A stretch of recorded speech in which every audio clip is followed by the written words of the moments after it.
Welcome to The Bootloader. I'm Paul Cutler. And I'm Todd Kurt. The show works like this. In each episode, we each bring 3 things we're excited to share, chatting about each one for about 5 minutes. For detailed show notes and transcripts, visit thebootloader.net. Paul, what's your first one for us?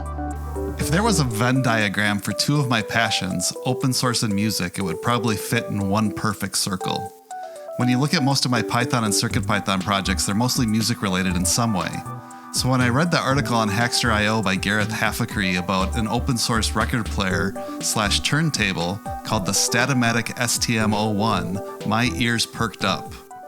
Patrick Nelson started this project about 4 years ago and then got stuck. But now he's back and he's documenting all of his progress to build an open source turntable. His project goals when he started 4 years ago included only 7-inch records at 33 1/3 RPM or 45 RPM, so the little 45s. He wanted a full-sized LP expansion, and he built in expansion ports for things like record changers, alarm clocks, and preamps. I shouldn't say that he built them in, but he planned for them.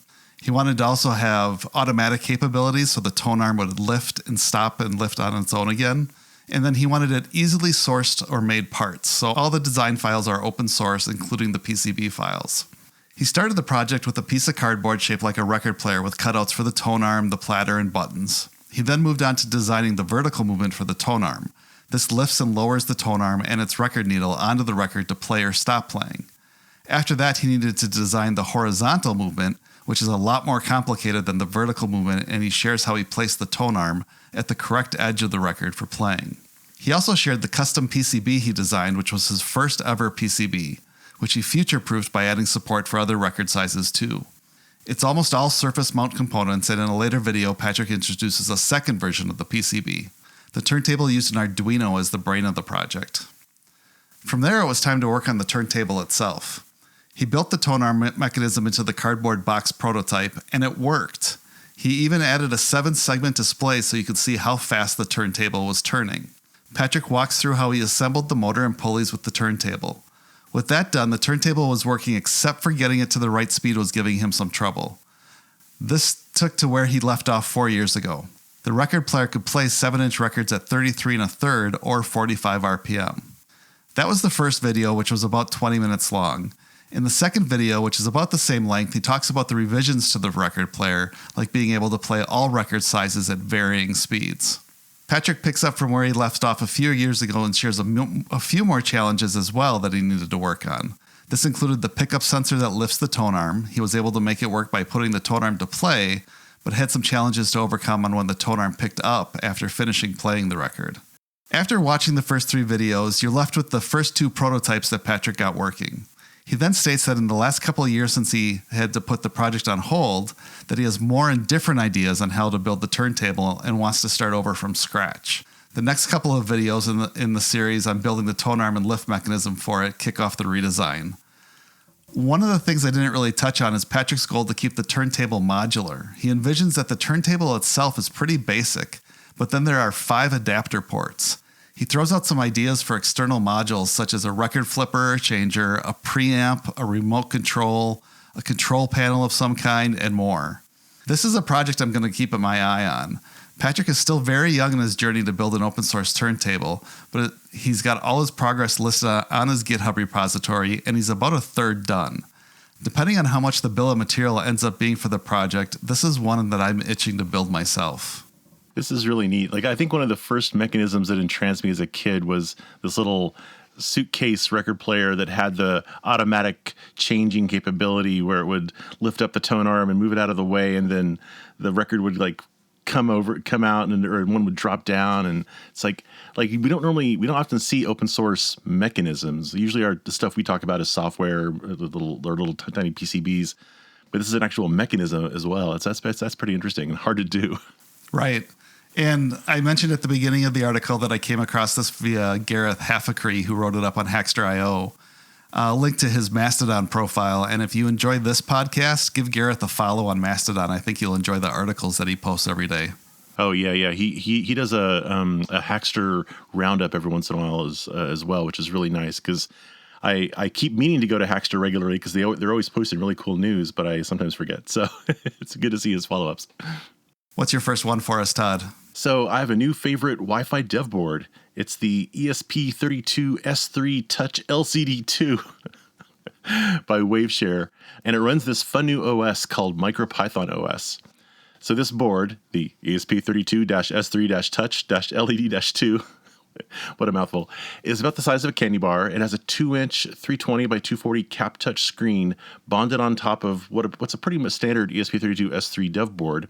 But it's maxed out. It's got 8 megs of PS RAM, 16 megs of flash. It's got an SD card reader and a 5 megapixel camera. The 5 meg camera is on a socket, so you can take it out if you don't want it. It's also got onboard accelerometer and lithium battery management, so it could be like a little standalone thing, all for $22. It comes with header pins already soldered. As you imagine, it's a pretty dense board, so it's a good thing you don't have to solder that. So you can plug it into a breadboard, but if you do, you'll have to take the camera module off because the camera sticks out farther than the header pins. Or you could have it like do that trick that some people do with ESP32s where they have the ESP32 dev board straddle two breadboards, so it's blank in the middle. But I think most uses for this will be kind of using it just standalone by itself with the module placed into some sort of an enclosure. There's a bunch of 3D printed enclosures on Maker World and Printables already without too much else hooked up to it. Unlike one of my other previous favorite ESP32 boards, this one's display is only hooked up via SPI, not parallel bus, so you can't get those blistering fast animations or quick updates in CircuitPython, which I like. But it still works. It's pretty serviceable. The CapTouch driver is really nice. It's actually pretty high res, and it's multi-touch, I believe. The display and SD card do share the same SPI bus, so it's not as fast as it could be. So you'll be streaming video to the SD card probably. But it's great. It's good enough for like time lapse and still photos, things like that. And there's already a basic CircuitPython firmware for it. You can go and download it right now, install onto it. It sets up the display and works out of the box because it's pretty much just a standard ESP32S3 dev board, which means it shows up as a USB device and a USB hard drive to your computer. But it doesn't set up the touchscreen for CircuitPython, but there is a separately downloadable CircuitPython touch library that works for that. But what's really neat about this particular WaveShare module is that it's the main target platform for MicroPythonOS. MicroPythonOS is attempting to provide an Android-like experience for ESP32-sized devices that have touchscreens, a complete UI system with touch gestures, an app store, over-the-air updates, and APIs like Battery Manager, App Manager, Input Manager, and so on to make writing new apps in MicroPython pretty nice. When I first started following MicroPythonOS a month ago, it only supported this board. But now it fully supports 6 different boards and 6 more coming soon, with 2 of these are smartwatch-style ESP32 gizmos from LilyGo, another like popular maker of little Wi-Fi dev boards. And so we could be having a full MicroPython Android-like OS on a smartwatch soon, like within the next month or 2. It's pretty cool. I've been poking around the docs and playing around with the REPL because you can just, it's a MicroPython board. You can just log into it as well as while it's running the OS. You can just poke around. And it seems pretty reasonable. The API docs are really good. I might try writing a little app for it. But mostly I've been playing around with this WaveShare dev board because it's just nice. It's really sort of fundamentally changes a display when you can touch it and have that be the input. Instead of having to have buttons on the side or knobs on the side or whatever. So I've been having fun just playing with just my own little code of like I make little buttons and I push on them. But yeah, so there'll be links on this in the show notes. If you want to see something that is kind of like this in CircuitPython, a while back, Tim, aka Foamy Guy, at Adafruit wrote FruitJam OS, which many people have contributed apps to, and so it's got sort of a similar thing where there's an app launcher and different programs run inside of this FruitJam OS. But yeah, this MicroPython OS seems to be taking a much more standard OS approach to things, and it's really interesting to see a high-level OS. Like usually we think of OS as something fairly low-level, and this is in Python, in MicroPython. I think the 2 really neat things about MicroPythonOS are that it's a touch-first kind of experience, that they're designing it with that in mind. And then 2 is the App Store. There are so many MicroPython apps out there that it would be great to kind of get the cream of the crop in one place and that it's coming from a trusted source as well. Yeah, getting sort of a standardized, like one of the downsides of MicroPython, I'd say, is that it's fairly fragmented. There isn't sort of like one place to go for some stuff. And so it'd be cool to see some of these more complicated things being ported to MicroPythonOS, and it kind of becomes the place you go to look for a particular MicroPython concept. All right, Paul, what's your next one for this time? I have a couple 3D printing stories to share. I'm a pretty big AI skeptic, as I'm not a really big fan of the plagiarism machine that hallucinates. But two projects I saw left me thinking that this was the neat use of AI. The first comes via Ellen Shapiro on Mastodon, who shared tooltrace.ai. When you visit the site, the tagline is "Toolbox inserts made in one click." You put your tools on an 8.5 by 11 inch piece of paper, take a photo and upload it, and then it generates a Gridfinity bin or foam shadow box for you based on the tools in the picture. You can then download the model to 3D print it.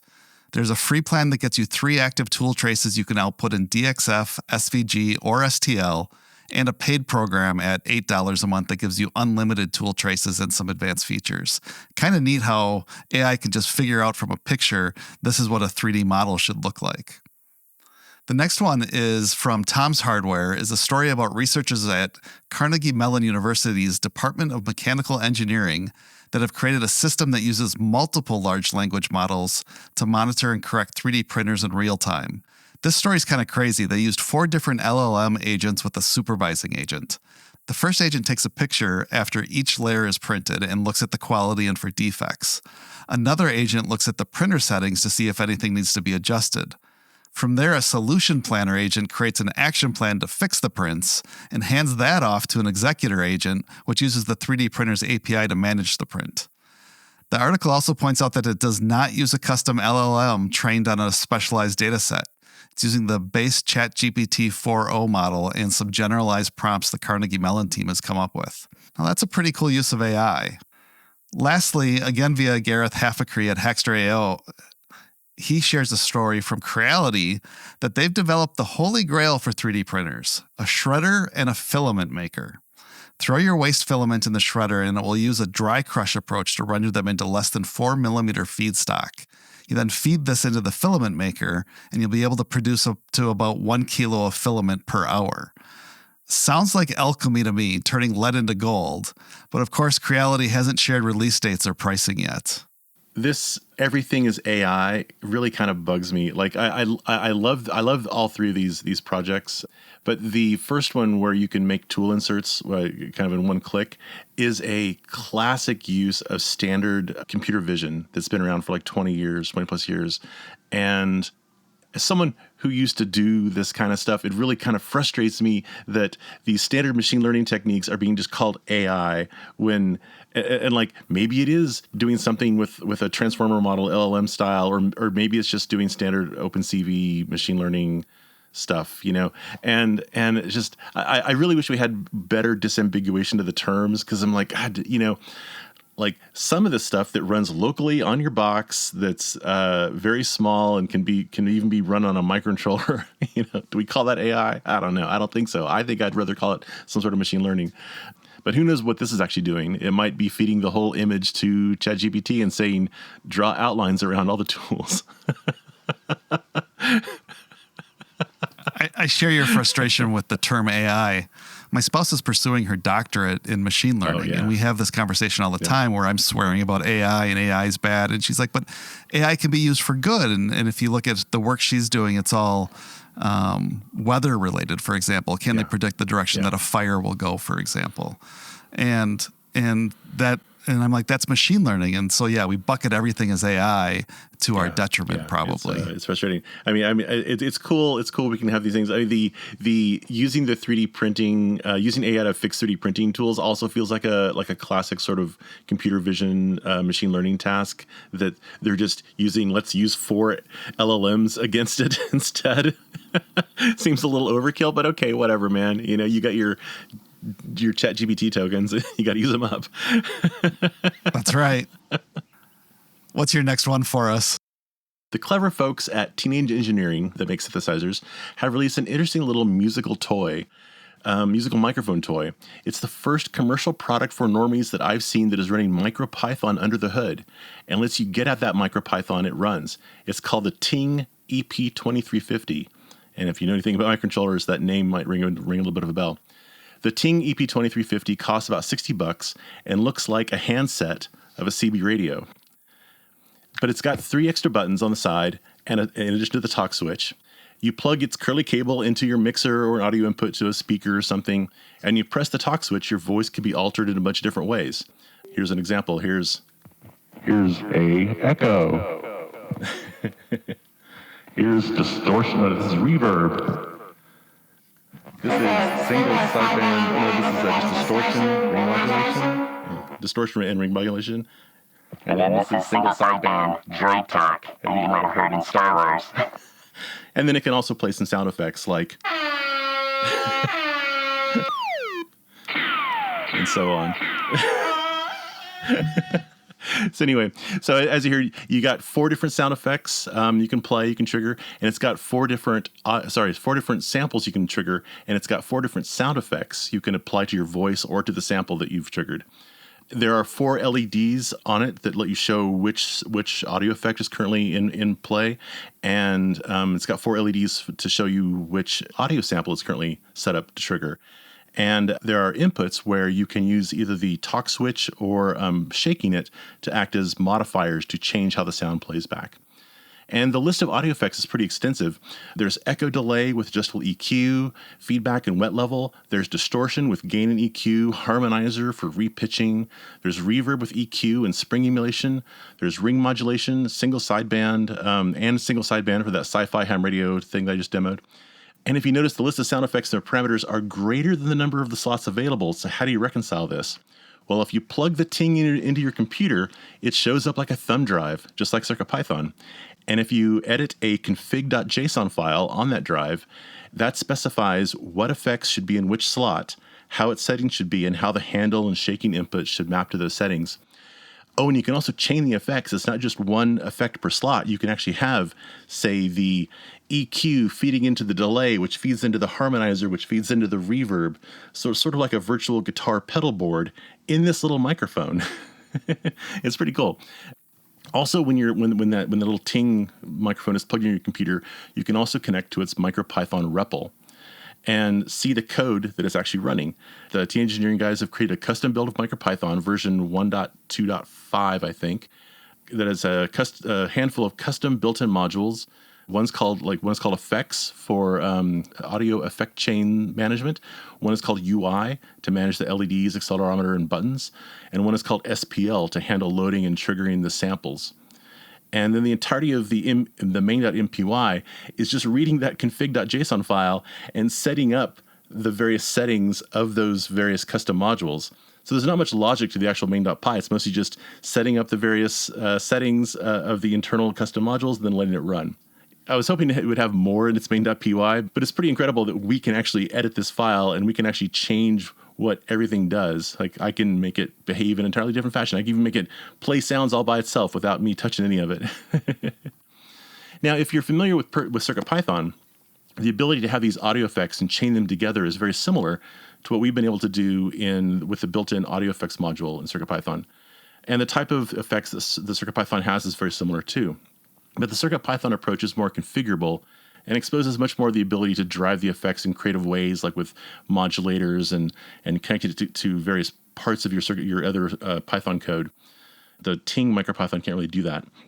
But so it's sort of like the Ting's effects are like a small guitar pedal board that just does these handful of things. But CircuitPython's audio effects are more like an entire modular synthesizer that's acting like a guitar pedal board. And now, as you might have noticed by the name, the Ting EP2350 is running an RP2350, like the Pico 2, under the hood.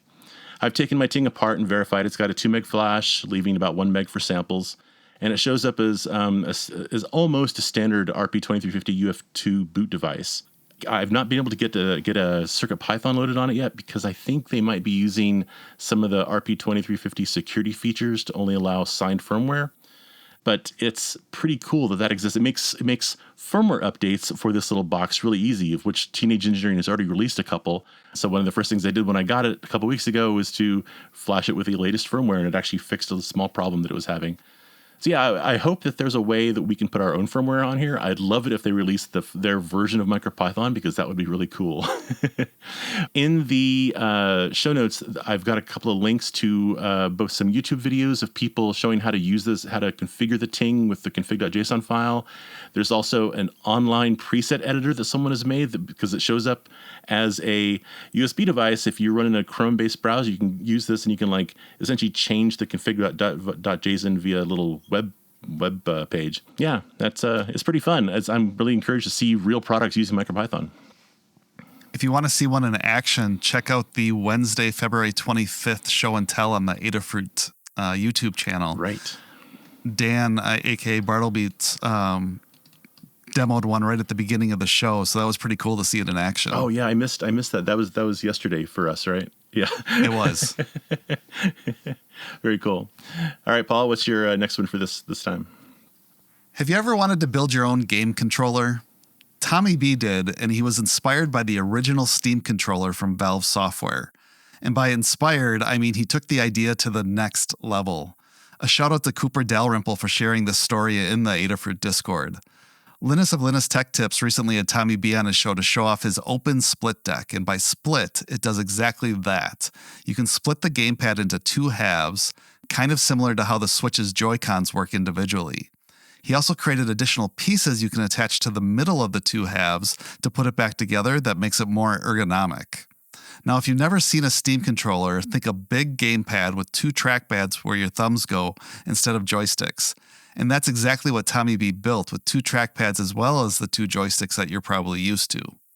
He created two custom PCBs, one for the left half and one for the right. It runs on a Nordic NRF 52840 microcontroller and also features gyro support and haptics. Tommy B talks about that the trackpads are optional when using the gamepad, but gives you an extra level of control that makes it unique. Well, that and it splits in two. The parts will run you about $250 to $300, but you'll have enough parts to probably build another one. And for context, the Steam controller retails for about $250. Check out the video. Tommy B, who guests on the Linus Tech Tips show, is very well-spoken and engaging. I really enjoyed the video of him with Linus. Related to gamepads is JoyPad OS, an open-source universal game controller firmware. You build a dongle, and they recommend using an Adafruit KB2040 microcontroller that allows you to use your game controller like a PlayStation or Xbox controller with other platforms. They also support building the dongle using a Zhao ESP32S3 board, the Raspberry Pi Pico, and a few others. The project has excellent docs on how to build and install the firmware, and even includes a page on hardware compatibility with links to buy the boards, pre-built controller adapters, and more. They've also launched JoyPad.ai, where you can pre-order a USB or Bluetooth dev kit for $50. The dev kit is a USB pass-through adapter running JoyPad OS that allows you to connect any USB controller to the dev kit to allow you to remap buttons, create macros, and more before it reaches your PC or console. They're building towards a JoyPad dongle, which is basically what the dev kit will turn into. Its tagline is one device, any controller, any platform. So $50 to get a custom dongle to allow you to use your game controller on other platforms is a bit cheaper than the OpenSplit deck, but they're two very different things. The OpenSplit deck is incredible. My wife, she likes to play some video games like I do, but she mostly plays it on the Switch because she finds the kind of hunched over nature you have to have when you're grasping a controller to be kind of hard on her shoulders after a while. And so she likes to have the Switch because you can play with your shoulders open, your hands open, and it's much more comfortable for a long-term gaming. But we've not been able to find a similar type of split controller for like a PlayStation. Like there's like the accessibility controller stuff for PlayStation, but that's really for people who need much more critical sort of like controller needs. And so it's like, surely someone makes a Switch-like controller for the PlayStation, but no. But now, yes, like we can make our own. Now you can build your own. You got the bill of materials. One of the things he calls out is buying some of the parts directly from Adafruit, like the batteries, so it doesn't start on fire. So I like that he called that out. Yeah, totally. But yeah, it was a really fun video to watch. Oh man, that's great. Yeah. We might be making one of these because I've been wanting to get her into some of these crazy PlayStation games that I play, and well, keep us up to date on your progress if you do. Totally. All right, what's the last thing for us this episode? All right, so my favorite nutty synth professor, Sam Bartle, a.k.a. LOOKMUMNOCOMPUTER on YouTube, is the UK's surprise entry for Eurovision 2026. If you've never seen it, Eurovision is a yearly bonkers musical contest that's broadcast on TV everywhere. It's just insane. I highly recommend watching some clips on YouTube right now if you've not heard about it. And Sam's particular flavor of insanity will fit right in. His performances on his homemade animatronic modular synths are incredible in their wackiness, but also with his deep musicality. I hope he wins. It'll be interesting to see how he's kind of a nerd like us. It'll be interesting to see him in front of a huge, huge audience. So I've been following Sam's YouTube channel for about 9 years. He originally hooked me by showing simple synth circuits that he turns into proper synth modules for his homemade modular rig. One of the best for me was his simplest DIY audio oscillator video that uses a single transistor, capacitor, resistor, and LED to make a really nice sounding square wave oscillator. It's surprisingly musical. For less than $10, he made a 5-voice drone synth with this circuit that sounds amazing. And his online delivery is, if you remember, like previously I've mentioned Moritz Klein, the very considered synth designer. His online delivery is almost exactly the opposite to Moritz Klein's. Every circuit Sam makes as he hand drills the panels, sharpies knob panels, and solders over live circuits make you almost expect a disaster to happen. But of course it never does because Sam is a professional, but he's exceedingly fun to watch. Other great videos of his that I liked over the years are his Furby organ, where he takes 45 Furbies and hacks them into a nice wooden closed organ, or the 1000 oscillator Megadrone synth that takes that simple oscillator circuit from before and multiplies it by literally 1,000. The final result takes up a whole wall because he made it a proper synthesizer, so every oscillator has individual controls for like pitch and like how it connects to the rest of the circuit, the synth circuit. He's built a ton of other gear as he builds, and his builds are explicitly for him to perform with because he's also a professional musician, often on tour. With all these huge builds, though, Sam has needed a place to put them all, so he created This Museum Is Not Obsolete, a real physical museum of experimental and old technology in Kent, UK. You can go there and play on some of this gear that you've seen in his videos. There's other amazing artifacts there as well, like old test gear and ancient telephone switching equipment, all of it hooked up and able to make cool noises. If I'm ever, next time I'm in the UK, I want to make a field trip to Kent to visit this place because it just looks incredible. But yeah, go Sam. I hope you win Eurovision.